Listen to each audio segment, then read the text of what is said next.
Sayap militer Jihad Islam Syariah Al-Quds hari ini mengumumkan bahwa mereka telah melancarkan serangan signifikan terhadap militer Israel di wilayah timur Khan Yunis, jalur Gaza bagian selatan.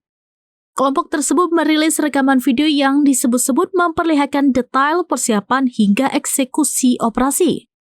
Menurut klaim Syariah Al-Quds, mereka berhasil meledakkan sejumlah kendaraan tempur Israel dan menembak seorang tentara dalam insiden terpisah yang terjadi di area yang sama.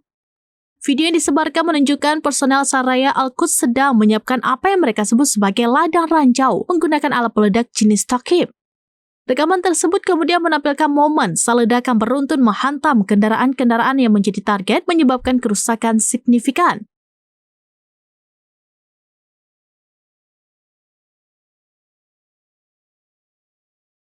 Download Tribun X sekarang, menghadirkan lokal menjadi Indonesia.